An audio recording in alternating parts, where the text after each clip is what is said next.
Tonight, measles exposure, the second notice in as many days. Online wait time, Northern Health saying they can't do what Island Health is already doing. And property crime, police plead with vehicle owners in Fort St. John.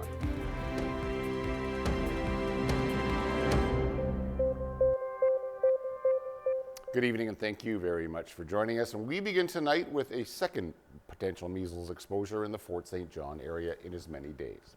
Public Health saying the Fort St. John Hospital is once again at the site of a possible exposure. If you were at the Fort St. John Emergency Department from 3:30 in the afternoon on July 4th to just after 2 in the morning on July 5th, Northern Health says you may have been exposed to the virus. It's the second potential exposure in 2 days. The previous notice was issued for July 1st for the ER. There's currently 73 confirmed cases across Northern Health. The good news is there are no active cases here in the Northeast. And today, BC's health minister responding to the measles outbreak across the province. Josie Osborne says cases continue to climb with 102 cases now confirmed and 10 people hospitalized as a result. The province has been reaching out to more than 30,000 people whose vaccination status against the measles remains unclear. They're now doing outreach to the unvaccinated communities, with most of BC's cases spreading in such clusters. We are showing here the cases that are confirmed. And so I just want to say, we don't know of all the cases. Not everybody shows up and asks for medical services or being assessed. And so we know that we have a significant level of under-detection.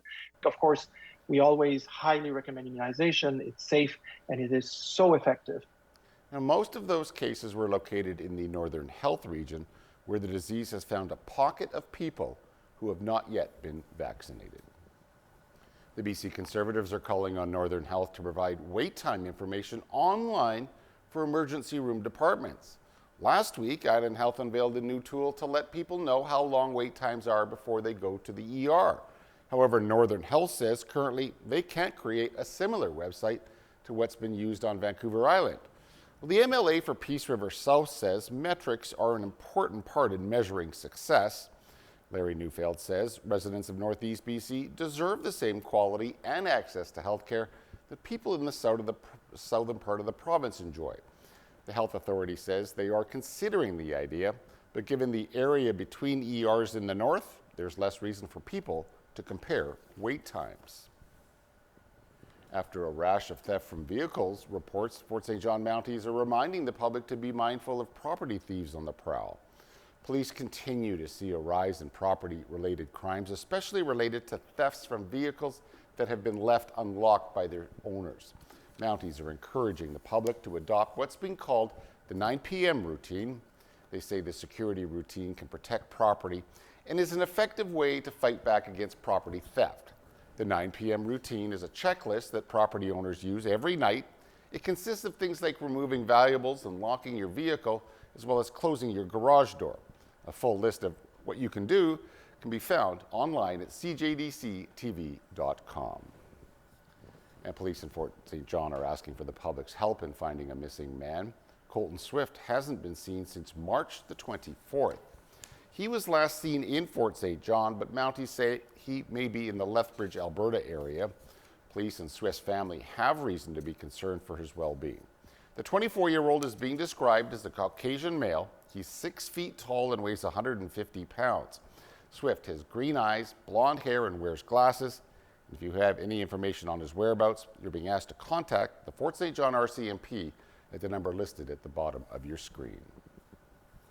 Well, the BC RCMP is investigating what's believed to be another politically motivated shooting in our province. It happened in the same Vancouver area community where just 2 years ago an act of violence caused a major diplomatic rift between Canada and India. Here's CTV's Andrew Johnson on the target and the shooting.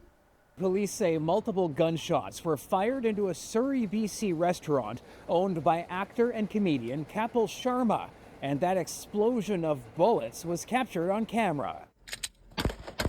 10 shots are fired from a handgun toward the restaurant Cap's Cafe. In the video posted to social media, police say they are analyzing. The shooting happened just before 2 a.m. when staff were still inside. No one was hurt. It's still too early to determine what the motive behind the incident is, but in the coming days, what they'll be looking to do is try to determine whether it has any connection to any other past incidents. News outlets in India are reporting that a Khalistani separatist leader has claimed responsibility. I've spoken with the pro-Khalistan group Sikhs for Justice, who claim those reports are part of an Indian government misinformation campaign targeting Sikh separatists. They are also referencing the June 2023 murder in Surrey of Khalistani separatist Hardeep Singh Nijjar. 4 Indian nationals were charged in the murder, and former Prime Minister Justin Trudeau accused agents of the Indian government of being involved, which strained relations with the world's most populous nation. Despite an ongoing RCMP investigation into the Nijjar case, Canada and India have agreed to re-establish diplomatic ties after Prime Minister Carney invited Indian Prime Minister Modi to the G7 summit in Alberta. It's being called a tough hit for low-income parents after the province of BC canceled a bonus payment from the BC Family Benefit last week. Well, now a number of family advocate organizations are calling on the NDP government to reinstate the bonus. CTV's Yasmin Gandam spoke with one parent who's struggling to make ends meet. She has 2 children and is a single mother. She says without the bonus payment, she is forced to make tough decisions. Little things like this may seem little to some people, but for someone like me, like I mentioned, it's a week full of groceries. De Jong is one of many parents across the province who were eligible for the bonus that was put in place from July 1st of last year until the end of this June. From where I'm sitting, things aren't getting better. They're getting a little harder, especially when you're trying to juggle the kids. And they're kind of telling us that our struggles are being a little bit overlooked. The now canceled payment provided as much as $713 annually to a low-income family with 2 children, including De Jong. This child and youth advocacy group is calling on the province to reinstate it. Basically, what they've done by withdrawing the bonus as of July 1st is they're going back in time, putting more, especially low-income families, in deeper poverty to rates that were set for 23-24. In a statement to CTV News, the Ministry of Finance says the benefit was temporary, provided at a time when inflation and interest rates were especially high. Nothing's changed. Food is still really expensive. Rent is still too high and costing them too much a percentage of their income. So they're not, nothing happened. Inflation may have slowed down, but that hasn't affected their food costs or their real basic family expenses. The province adds families across the province are still eligible for and receive the monthly BC Family Benefit. But De Jong says that's not enough. A lot of the time it's like, whatever, it's not that much of a cut, but for people in my situation who count every penny, it is a big cut. Yasmin Gandam, CTV News, Vancouver. Alberta is moving ahead with new rules that will see certain books removed from shelves at school libraries. The province say it's specifically targeting sexually explicit material. This policy gives clear direction for school boards, teachers, and school staff, and provides greater assurances to parents about the kinds of material available to children in school libraries. Alberta's government says this review came after it was made aware of 4 different coming-of-age graphic novels in school libraries in Edmonton and Calgary. Critics have questioned whether the province is targeting books with LGBTQ-related content, but the education minister says the effort was never about erasing particular narratives from school libraries. Just weeks after lifting a previous state of emergency, Manitoba's government is declaring a new one as wildfires there threaten northern communities. The primary reason that we have called this latest state of emergency is because we need access to more facilities to be able to shelter this large number of Manitobans who are being forced to flee their homes due to wildfires. It comes as evacuation orders are implemented in a growing number of remote communities with help from the Canadian Armed Forces. Premier Wab Kinew said there is not enough hotel space to house all evacuees, but they will have to make access to makeshift spaces like a soccer center and an arena in Winnipeg. The province is also moving forward with an order to have access to the RBC Convention Center in downtown Winnipeg. And wildfires continue to rage across the province of Saskatchewan. We've had to struggle to get food up to the community quite often. The community of Pachunak in northern Saskatchewan has declared a state of emergency. The only road in and out of town has been cut off by fire. The most vulnerable residents are being airlifted to safety, with 56 wildfires burning across Saskatchewan. The Royal Canadian Air Force held a change of command ceremony in Ottawa today. And for the first time in its history, the Air Force has a woman at the helm. Lieutenant General Jamie Spicer-Blanchette took over from Eric Kenney. She is now the 22nd commander of the Royal Canadian Air Force. Spicer-Blanchette is from Quebec and has served as a Griffin helicopter pilot and a number of command roles, including Deputy Commander of the Air Force. She was also deployed to the United Nations and NATO peacekeeping tours in both Haiti and Bosnia. Prime Minister Mark Carney has tasked members of his cabinet to cut back on spending in their departments.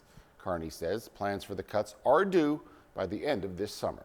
As CTV's Abigail Beeman reports, experts say the cuts are doable, but they may come with some consequences. I have a simple rule: spend less, invest more. A new promotional video from the Prime Minister addressing what everyone in Ottawa is talking about, the call for big savings. I will balance our operational budget in 3 years. We'll spend what we need to with the money we already have. But neither Mark Carney nor his ministers are talking specifics about potential chopping block targets, with a new goal to save $25 billion annually within the next 3 years. I'm pretty thorough and I do my homework, and I'm going to do that before I have this type of conversation. That $25 billion is a very large number. The president of the Professional Institute of the Public Service of Canada wants to know more, worried about the possibility of cuts to jobs in Canada's meteorological service, warning of serious weather, for example, or food inspectors warning about food safety. I'm really concerned that, it's not going to be just looking to find people through attrition. It's really going to cut deeply, and I think it really truly will affect service to Canadians. So net, the actual number of public servants might actually stay the same. Sahir Khan of the Institute of Fiscal Studies and Democracy does not expect immediate mass layoffs or impacts to services. He says it's more about reallocation to the new government's new priorities. You're going to see public servants kind of have to go where the money is. So if your area is kind of getting de-emphasized in defense, RCMP, other areas, CBSA are getting emphasized, the money and the jobs are going to go there. The call to Cabinet to find savings only went out this week with an end of summer deadline. We'll have to wait until the fall budget to get some serious specifics. And even then, this budget may not tell the full story. It's likely to be a multi-year exercise. Abigail Beeman, CTV News, Ottawa. And staying in the nation's capital, Ottawa is set to reimburse car dealers for electric vehicle rebates issued before the subsidy program was shut down this past January. Dealers paid out money to customers with the commitment to the Government of Canada that the dealers would then be reimbursed. Williams goes on to say that small independent dealerships across Canada are owed $11 million by Transport Canada. Car dealers will now be allowed to submit any historical rebates that were paid to customers before the program was canceled. The fund was exhausted by millions in Tesla claims just 3 days after it launched. A new rebate program that supports Canadian workers and domestic supply chains is reportedly in the works. And the federal government is signaling it's ready to fight back against Washington's threatened 50% tariffs on Canadian copper. The deadline to come up with a new trade deal is approaching rapidly for both Canada and the United States. Here's senior political correspondent Mike Lecouture with more. The Canadian government is digging in on its vow to push back after the U.S. president announced the date for those copper tariffs late yesterday. We'll fight against it, period. A defiant declaration from Canada's industry minister talking about the threat of 50% tariffs on Canadian copper. While meeting the Vancouver Board of Trade, Melanie Joly said protecting jobs remains the government's focus in this trade war. We denounce these illegal tariffs, and we think that they're a direct attack against our workers and now on in the copper industry, and so we'll fight against them. While the fight continues on one front, negotiations also continue with the U.S. Today, the Foreign Affairs Minister said she believes a deal can get done before Canada's self-imposed deadline of July 21st. This is an effort that we are putting all our weight behind. I will say that we are still hopeful that an agreement can be achieved indeed. But what kind of agreement remains an open question for some trade experts. We're talking about a full-bore renegotiation of the trade agreement, then I don't think anyone thinks that that can be done in the next 11 days. It is a hugely asymmetrical relationship. Deanna Horton should know. She helped negotiate the first North American Free Trade Agreement, and she believes Canada needs to buy some time to expand other trading partnerships. For every effort that is being made on trade diversification is something that will have to be implemented as quickly as possible, but these things all take time. It's part of why Minister Anand is in Malaysia right now, pushing to get a free trade deal with a bloc of 10 Southeast Asian nations. Mike Lecouture, CTV News, Ottawa. Overseas now, where it was a terrifying and deadly night in Kyiv as Russia struck Ukraine with another heavy aerial attack using hundreds of drones.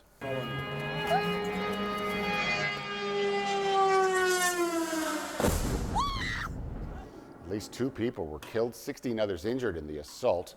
The attack involved over 400 drones coming in from different directions and at various altitudes, along with 18 Russian missiles. It comes a night after Russia launched a record 700 drones at Ukraine. And at least 34 Palestinians and 1 Israeli soldier were killed in Gaza as hope for an imminent ceasefire there fades. At least 16 people, including a number of children, were killed at a medical clinic in Gaza. That, according to a U.S. aid organization, which also says the victims were waiting for nutritional supplements. The Israeli military says it was targeting a Hamas terrorist who took part in the October 7th attacks, and it regrets any harm to civilians. All right, please do stay tuned. Noah will be right back after the break with weather.